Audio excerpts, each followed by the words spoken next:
Good evening, ladies and gentlemen. Thank you so much for joining us.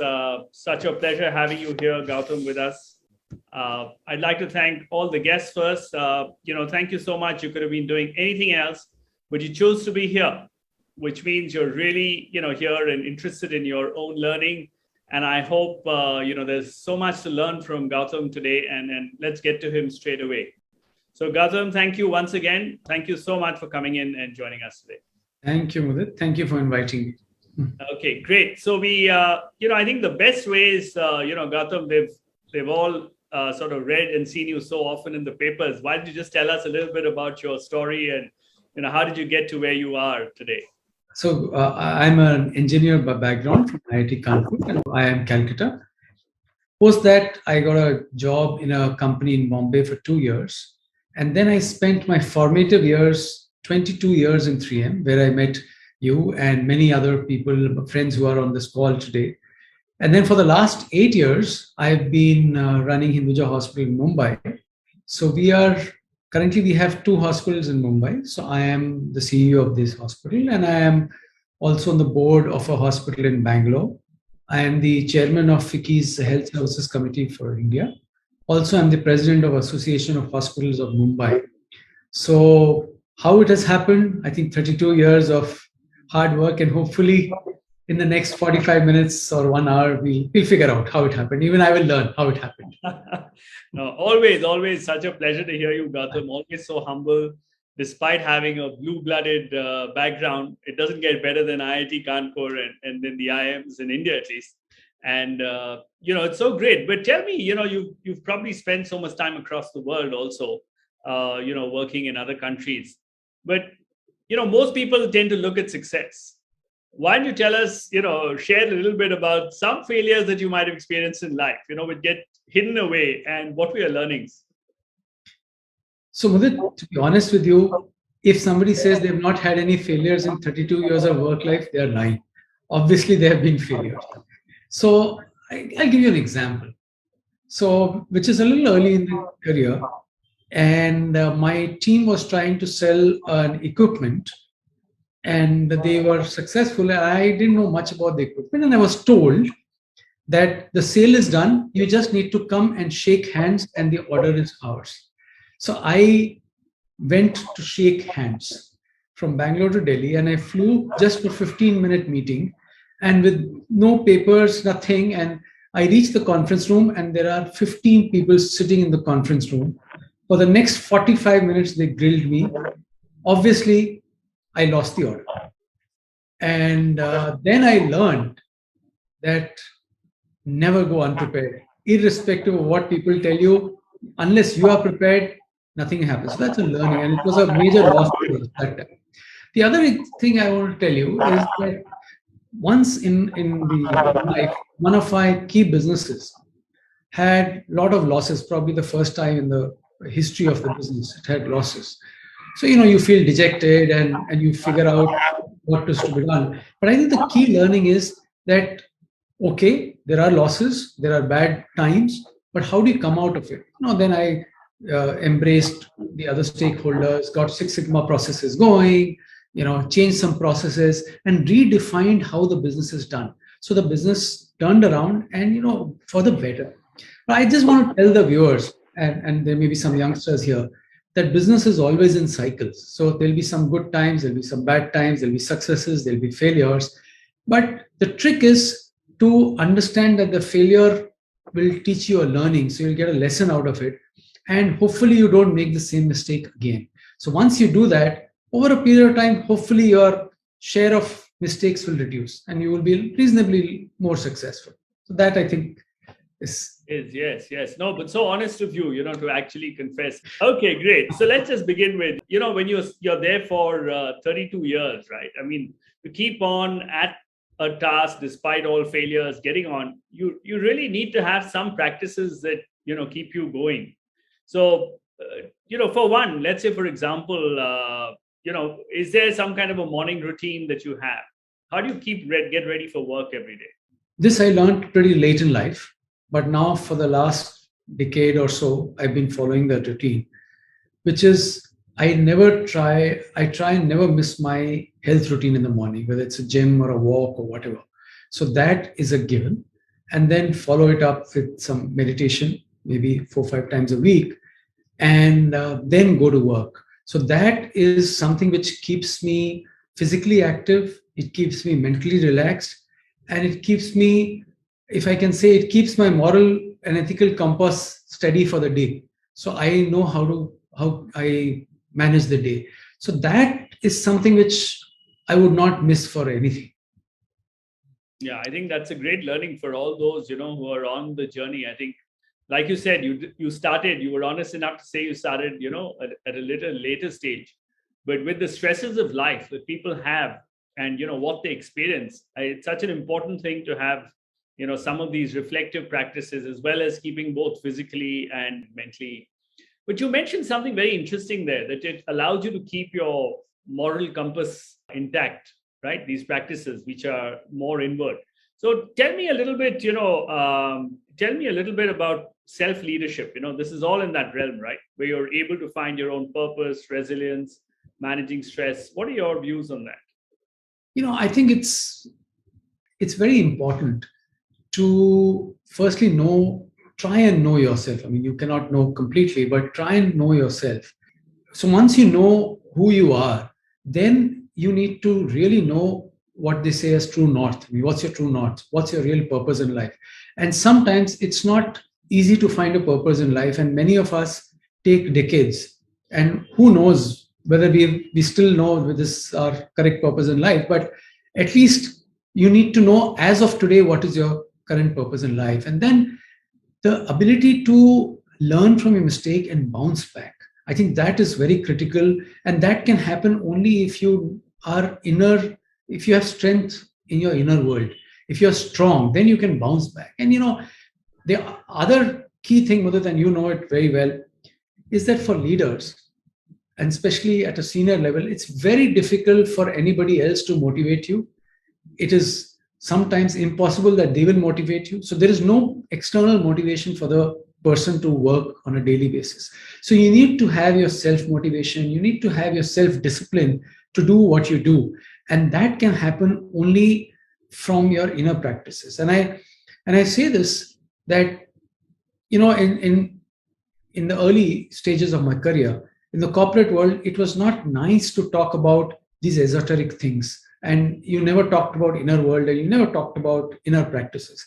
But now, as I see that in my CEO friend circle, I can tell you at least 50% every day are doing some meditative practice, and they're talking about it. And I'm sure there are many more who are doing and not talking about it, because I think at a stage when you need internal strength, that is the only way for you to remain firm facing crisis of life daily. That's amazing. And it's so heartening to that you say that, a lot of your 50% of your CEO friends, and I completely agree. I work with leaders across the world. And one of the reasons I sort of work on this whole mindfulness practice is because I find that it's one of those quick practices that allow people, because a lot of people don't have that the time and the drive to go spend a lot of time. So anything that allows you, and I feel that I've seen across the world now that CEOs are getting into the habit of some practice, either journaling or gratitude, and it's so important to see that. And because it has to start at the top. Unless, see, there are very few CEOs, like let's say a Mark Benioff, or who's the head of Salesforce. He's got meditation rooms all across in the office. But it's a great, so it's very good. But one of these things of looking within that you talk about, also leads me to the so-called compassionate leadership that we're hearing about today. What are your views on something like that? Mohit, till date, we have defined leadership as pursuing one objective, and that in the corporate world was pursuit of profits. But if you think about it, if everybody pursues only profit, then people will be wealthy, but the society will be completely not appropriate. They will be without values, and so you don't want to live in a society which is not livable, but you have the money.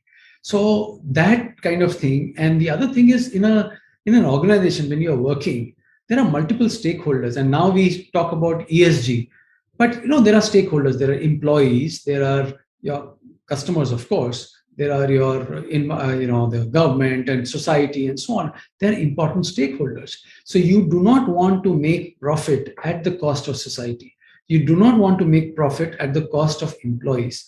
And the point is, when an organization is giving results or demanding results from the employees are giving their time and the major portion of their lives. So we need to understand that. So I think that compassionate leadership involves understanding the other person's perspective. Of course, you need to get your tasks done in a proper, timely fashion, but it is important to know that where is this fellow coming from? If he is not able to do something, is there a different way of guiding him? So I think that is very, very important. And the other thing about this is, when you are compassionate leader, like I say, that in magnetism, unlike poles attract, but in real life, like attracts like. So when you have compassionate leadership or any of the other positive attributes, you tend to attract people around you who also believe in that. And suddenly the ecosystem develops, which is really good for the society and the world. I mean, that's probably what I think. No, absolutely. And I just think it's so important that you're saying that, because I think the CEO is actually the CHRO of the organization. The way he behaves and the way he talks and the way he conducts himself, he sets the standard for behavior that's acceptable in the organization, and he sets a standard for what is tolerated and what is not. And a lot of youngsters tend to ape themselves. So I'm really so happy to hear this, because if you look at it, during our career also, over 30 years, when we started, look at the kind of leaders that were there, right? And 3M was one of those very benevolent organizations, I can tell you. But if you work, we've all worked with some terrible people, and look at the change today that's happening. And it's so refreshing to hear that in today's day and age, CEOs like you are talking about compassion and still getting the work done, because that's what really compassionate. It doesn't mean that, it's okay, we don't achieve, what we have to do, but you have to achieve, from a larger whole. So that's fantastic. But tell me, all these years, right, you would have evolved some kind of a personal style of leadership. What would that be? Pre-COVID, I would believe that I had a very participative, democratic kind of style. And really, I would empower and delegate people. But when the crisis came, I quickly switched to a very, very directive style, because I think at that point in time, that is what was important. So, which is what I did. But essentially what I think is that there is no one person who can drive the organization. The team can drive the organization. And so for an effective team to work, you need to have collaboration. You need to have trust in people to empower them. And what I tell my senior people many times is that if you don't empower and delegate, the other people will not do their work. They will come to you for everything. So my favorite line is, if I have to do your work, why do I need to hire you? So I am empowering you and I'm delegating it to you. You please do your work. If you have a problem, I'm here to help you. Because unless you have that kind of an attitude, the senior person always will tend to go down to the lowest kind of work, which is what, the employees are excellent at upward delegation. So they will delegate upwards if you will not delegate downwards. So I think I am trying to figure out that balance. And the other thing, my style is that I do not accept when people do not pay attention to what they are doing. I mean, if they are supposed to do something, they're supposed to do it properly. Even if it takes 2 hours more, do it properly. That don't make mistakes which are stupid mistakes. I mean, we are all well-read people, and you know what impact it has to be done on policies, and you have to think about the implication of your decisions. So before you decide, whether it's a positive or a negative impact, doesn't matter. At least you need to think about it. So that's a quick summary for you. I don't know whether it. Great. Uh, Yes, absolutely. Great. So I think that's a very good summary. And I think one of the important points that you brought out was that specifically, you brought out a very interesting case of situational leadership, right? So when things were okay, you had a more participative style. Yes. And when things got into a crisis, you had to take a more directive style. And I think that's what's required. And that's what situational leadership is all about, because, one size just cannot fit all, right? And it cannot fit every situation. If you were so participated and waiting for everybody to take a decision and come up, imagine, I mean, the crisis that you were having when you had COVID on, right? So it is a question of life and death. So I think that's a fantastic example that you've given. So I think that's something which is there for everybody to take. Just moving on to the next point, like in these 32 years, all had some career shifts, right? You spent a long time with a multinational like 3M, working in different parts of the world. And now you moved on to always a client of yours because you were, in the medical business. And now you moved on. One is, what has the transition been for you? What have you learned? What are the good things you brought in? And, how has it been for you? Just as a guide for people who move from. It's been the change from multinational to the hospital it's been quite a change. When I was in 3M, I used to think my job is so complex and so tough. Now I think it is 10% of what I'm doing today. So the complexity of managing an organization like a hospital, a service organization, is immense. So I have learned a lot to manage complexity. Learned to manage ambiguity. And like I was joking with some of my friends, in the corporate world, when they say that, we need to look for a new job. And can you help me get into a job? So I would tell them, don't leave your cushy job in a multinational, because you don't know what life is outside. So the thing is, in a multinational, what I have learned a lot of these training programs on leadership and corporate management and all kinds of things which we have all learned. But I think this organization has taught me real life skills, in the sense of how to manage real life situations with people, in whether they're ambiguous, whether it's political situation, whether it's patients, it's legal, it's all kinds of situations have happened. And I think this kind of an experience I would not have ever had if I had not switched careers. The move from a multinational to an Indian organization, and from a product to a service organization, it was a leap of faith. It was a high risk strategy, but I think I'm glad that it has worked out pretty well till now. Okay, fantastic. I think that's very in multinationals, you have a lot of support from all over the place. Especially in an organization of the size of 3M, right? So you have support so much, and then when you're finally there with your hands on, it's obviously been a challenging situation. Also, I don't think anybody could have envisaged what COVID would have brought to a hospital like it, right, where you're at the absolute epicenter of all the activity. Very good there. But tell me, just from as you were talking about when people come and ask you, whether they should leave, right? But a lot of people try and leave jobs for many reasons. One is maybe they don't like their manager, or there's another opportunity. But in their growth, what would you tell leaders, if they want to become C-suite? What is your advice to middle-level managers so that, they can get to where you are today? What I tell is that demanding a promotion or a job grade change will not get you the promotion. What will get you a promotion or a movement up in life is when you are ready for it. And how are you ready for it?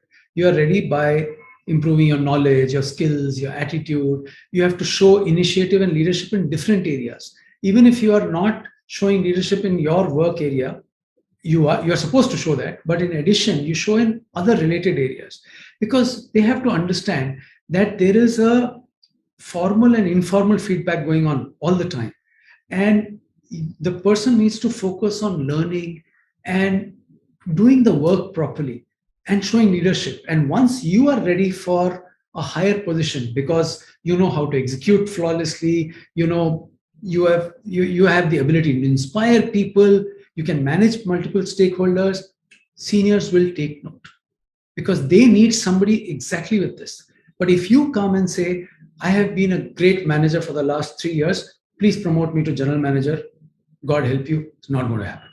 If you are ready, and this is what I have told the employees who have worked with me in different organizations, when they have come to me saying that they want to leave for a higher level job outside.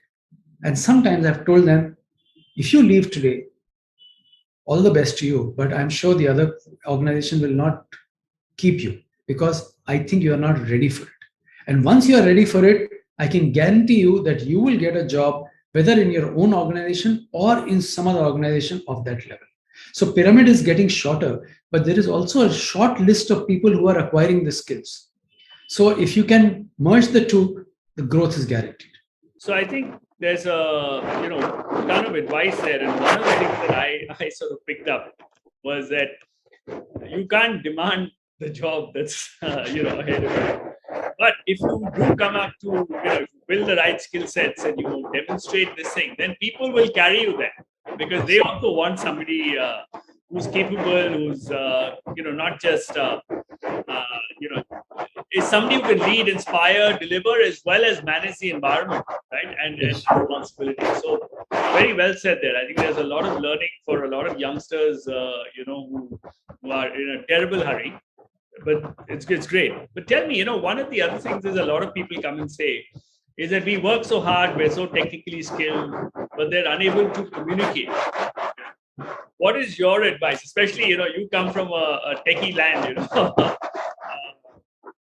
you know exactly what I'm talking about. The ability to communicate, I think, is one of those skills which everyone needs to acquire at the beginning of the career or whenever possible.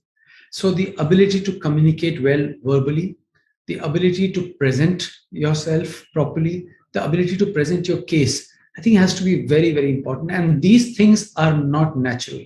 It is not, you're not born with these things. So if somebody believes that I don't have it because I was not born, you can always acquire. And I think there has to be conscious effort to acquire these communication skills. And it is a science. Communication is a science. So over a period of time, first you have to learn the science behind communication, and then you perfect the art of communication. So that people need to know. The other thing, the reason why people don't communicate properly, Mudit, is I don't think they understand that it has to be a conversation. It is not a one-way street. So to have a conversation, you need to be empathetic. You need to listen to the other fellow. You need to understand what the other person is coming from. What is he saying? You are not thinking in your mind, how do I respond to the first line he said? So, there is and these things don't happen in a jiffy. It will take you years and years to develop this thing. So I think the youngsters who are thinking that they can get away without communication, like I saw some of your pictures of your family in the previous video. The communication is important to communicate with your family members, with your office people, with your driver, with your staff, with your parents, with the shopkeeper. I mean, it's not only one center of communication, which is to your boss. So I think people need to understand that this skill is critical for each and every role they play in their life in the multifaceted manner. So I don't know whether you agree with this, or that's all I think. No, absolutely. I completely agree. And, which brings us to another very close topic called executive presence, which is gaining a lot of traction. Yeah. And, what are your views? How important is executive presence, especially as you move up the ladder? You mentioned something, that there's always feedback happening, formally and informally among. So tell us more about that and how executive presence makes a difference. So, I think people need to know that irrespective of what people say, the first impression does matter. So the first impression, and we are in a society where first impressions are created by a lot of external factors. So you need to know what they are and you need to manage them. So it is very important to have a proper behavior attire, and especially when you are a little senior person. There is there Your executive presence will depict your style. People will assume a certain leadership style from you, and what is more important is for leaders, this is my favorite line, that they are watching what you do and what you don't do. They are listening to what you say and what you don't say. They are they are copying things which you are doing and you're not doing. So as a senior person, you have to be watchful all the time. You cannot assume that I did not say it. Not saying it also is a decision. So this kind of executive presence means proper attire, proper conversation, proper facts, and there are of course books and books written on executive presence. So I think I don't have to steal the thunder from those books, but people should think about that. It's important. No, absolutely. It's so important because being a coach, I very often work with a lot of leaders who feel that they've gotten there. Maybe they've got the technical skills, they have the knowledge, they're getting there, but somehow they're not making it to the CXO level, simply because there's something missing. And I really have to coach a lot of them. So I'm so glad you mentioned, all these things, which are so important. And I'm sure all our viewers would be, something else coming to mind, I guess. Yeah, just one thing came to my mind when you mentioned this about when you coach the people and why they are not able to reach the CEO level. You have to assume that people who are number 2 or number 3 in the organization, all of them are good performers. Obviously, that is why they have reached there. So good performance is a given. The basic attributes are a given. So now what will differentiate people is, of course, what we've talked about earlier about inspiring and so on. The other thing is your alignment with the board's vision or the chairman's vision or whatever. If you or the company's values, are you aligned? Are you trustworthy? Is your integrity and ethics completely impeccable? Are you transparent? Means how do you take decisions? Now these are very, very softer skills. Now somebody can say, but listen, how can you judge that? My friend, people judge that all the time. And that is how, and especially as you become a CEO level person, nothing will be black and white. Everything will be ambiguous, everything will be gray. So if you have demonstrated your ability to live in the gray zone, people recognize you and they will pick you up. Because it is not that other people are bad. No, they're very, very good performers. But when you are talking about leading an organization, you need to, like they say, leading an organization requires the will of Shiva, the nurturing of Vishnu, and the intelligence of Brahma. So you cannot just be a very good, intelligent person and not have the other things. You cannot be just a despotic manager and not have the other two. So you need to have combination of will, power, nurturing, vision. And I'm just so glad that there are leaders like you. So let's say, for example, you have people who are at a similar level, right, in terms of intelligence or whatever. And if you were to hire somebody directly to work for you, you're a CEO, so that would be a CXO, and you had 2 or 3 people who were at similar level, and you had to pick one of them, internally or externally. What would it be? What would be this critical differentiating factor for you? So I'm assuming everybody is okay in integrity, performance. So all the interviews they've all got 10 on 10 on each and every aspect. Then my decision making, the crucial will be, how is this person going to work with me? In the sense, one on one. can I trust that person to keep me informed? I don't want the person to do exactly what I say, because then I don't need a yes man or a yes woman. But I want the person to be independent and do. But I need to know, and I need to know that will this person be, is this person so personally driven that his personal ambition will override the organization's ambition? So if that is the case, that person is out, because the organization has to be the top always. So organization ambition, ability to work with me, and sometimes, and I sorry to say this in a show, but in the end, it is the gut feel that my intuition says person A is the right person. Now people will say, how can you ask intuition to take decision for you? But intuition is nothing. Intuition is culmination of learning of 32 years of experience. And that, so intuition is not something which has come from outside. It has come from your learning. So it is what you have learned in a moment, whether this is the right or wrong thing to do. And sometimes you're wrong, sometimes you're right. But I think if you are looking at the other key skill which I look at, apart from all this, how is this person as an individual? How is this individual as a person? Is he a good person or a bad person? Does he, this the famous example of how does he treat the waiter in the restaurant? How does he treat his driver and the junior fellow? That is a big thing for me. And if I know the way this fellow is treating them, so he is being nice to me because of my position. So I don't need such people if I have a choice. I mean, No, absolutely. I think that's a very, that's really a reflection of your personality also, because those are the values you, and I completely agree. See, beyond the point, let's say in a VUCA world that we live in, right? There's no particular formula that works all the time. Sometimes when it's hazy out there, you've got to rely on what you know best and perhaps take a gut feel, and the gut, like you said, is nothing more than your own sense.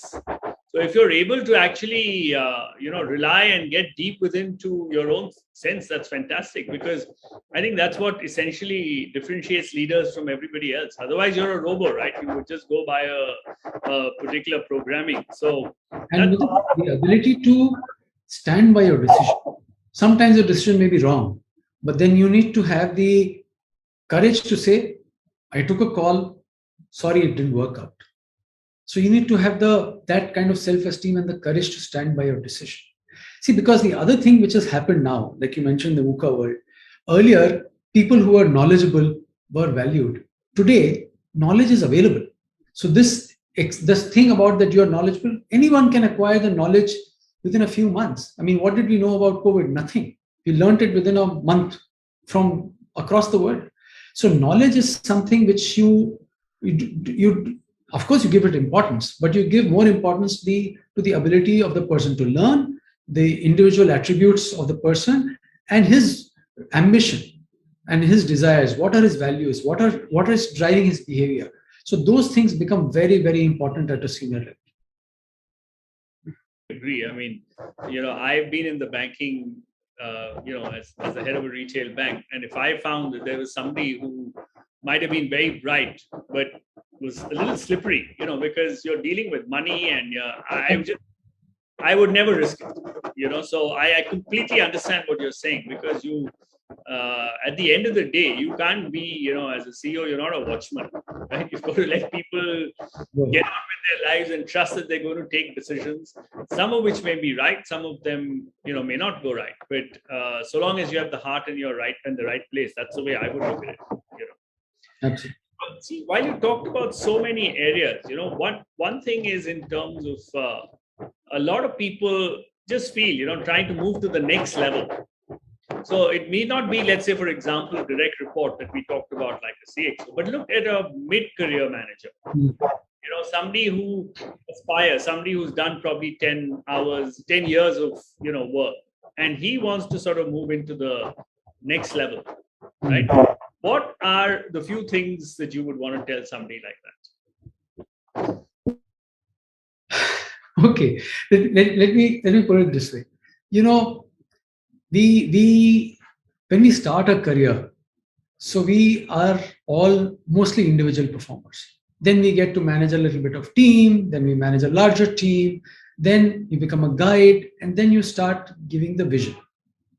Now, the trick is a very senior friend of mine who's in the industry, who's retired as a chairman of a very, very large corporation in the country. So he told me, he said 50% of the job of a CEO or a senior position is getting there.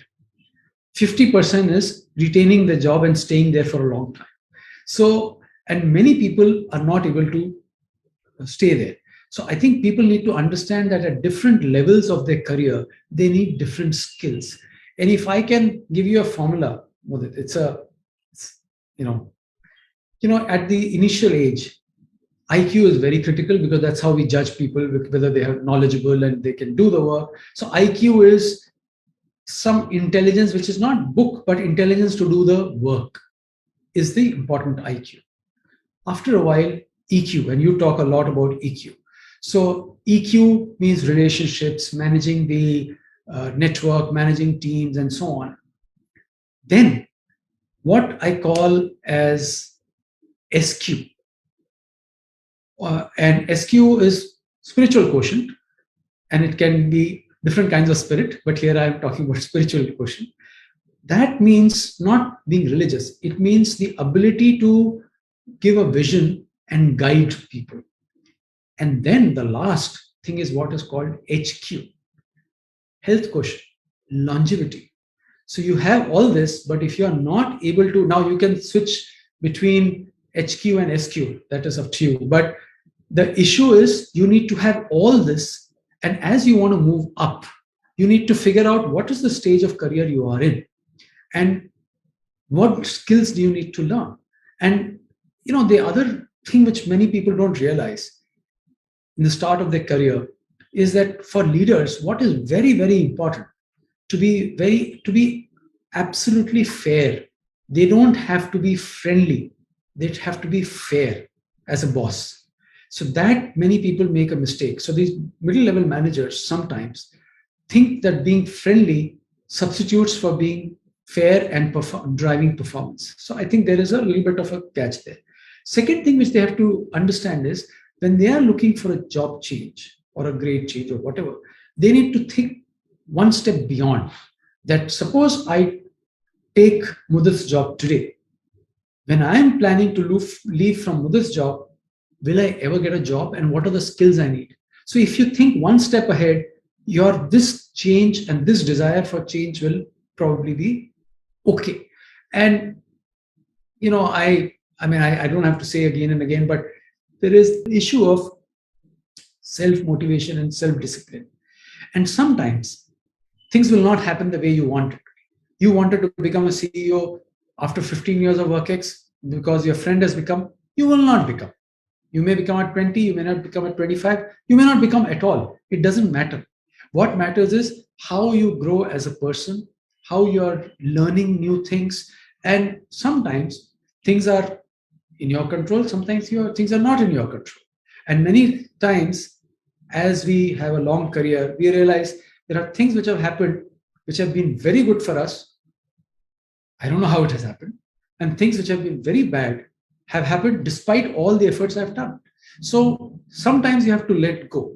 So the issue is people need to think about life as a pie chart where there is a career, there is life, there is hobbies, there is me, and the various other aspects, whichever aspect you want to put together. So if you are thinking only that I want to move up in my career, but by the way, my family is going to get ruined and my health is going to get ruined, sorry, bad choice. But it's your choice. I'm saying bad choice from my side, but it's a choice for an individual. They are free to decide whatever they want. So I don't know whether it answers your question. I'm a firm believer, and that's why we have the show called Life and Leadership. It could be, a lot of people just keep talking about, I think it's great to be able to lead, to deliver great shareholder value, to do all of that. But my belief is that life is a marathon and it's not a sprint. Absolutely. And to train for a marathon, you've got to keep working at many areas. So, there's a model called the circle of life, where you look at 8 to 10 areas of your life, and if you want to live a wholesome life. So I'm so glad that you're mentioning, because yes, some of us at some stage might give more emphasis on one, but like they say, right? So if you don't concentrate on any particular area, it's going to come back to haunt you at some point in time. And for most people at this point in time, it's health. Yes. And which is why there's a lot of talk of burnout. Right now it's a great resignation going on, which need not be health, but people are finding, is this truly what I want to do? So it's a really awakening, which I guess everything has shortened, because some of this used to happen at a midlife crisis level, where you say, oh, my friends are all CEOs, I'm not, what happened, right? Correct. It's good that you're sharing this, so that our viewers and a lot of them can learn that there's so much more to life than just position. But the outside world only sees that, and they don't know what goes on behind. So great insight there. But tell me now that after these 32 years, different countries, different workplace, multinational here, if you were to live your life again and start all over again, what would you do differently? One of the things which I will like to tell my younger self is that change will come. Please accept it easily.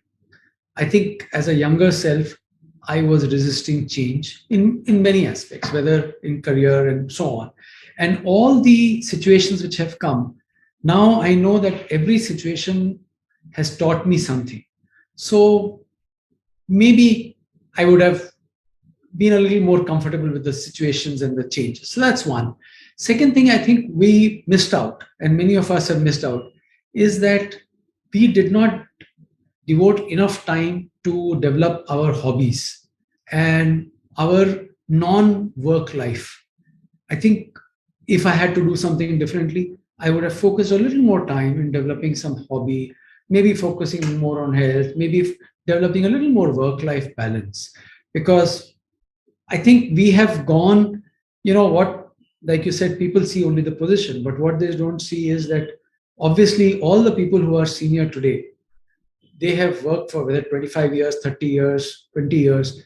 There is a lot of hard work and toil and sweat which has gone behind that. And that always is at the cost of something. So now, whether it's possible to do or not, I don't know. But I think if the younger people develop some hobby or some and embrace the change, face the situation, see what happens, and learn from it, I think I would have done that if possible. No, absolutely. So I made more money with it initially. That is one more thing. Focus on getting money also, if possible. But it is not in our hands. So.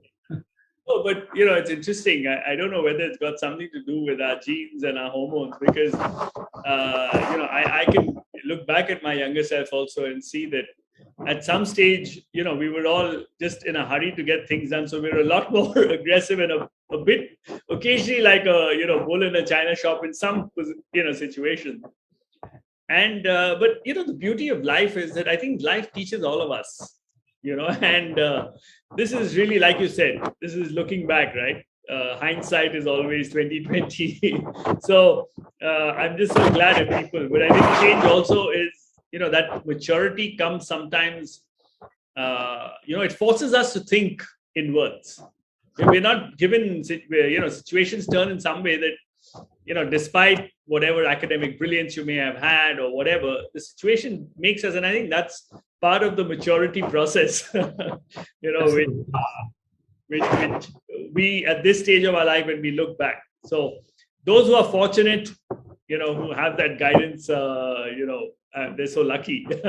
But I must confess too that I learned along the way. Yeah, that's true. Not wiser, but better wise at some time in life than to never be wise at all and go to the grave. That's the way I look at it. Correct. If you worked at this, something, have you your work life, your personal life, is there something that you think about what could be your purpose? What do you think your larger purpose of life is? Like I mentioned, that one really doesn't know what the purpose of life is.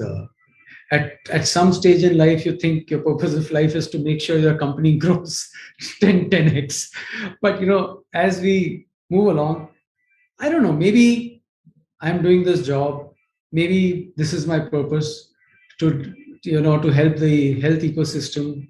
Somehow I'm able to help many people in the community for whatever reason. And even though I'm not a doctor, but at least I'm able to influence the treatment for a lot of people. That gives a lot of satisfaction because it really helps people when they need it. So maybe this is my purpose of life. Who knows? Tomorrow, if there will be some enlightenment and I'll know different purpose, I don't know. Maybe this is it. Great. No, it's fair enough.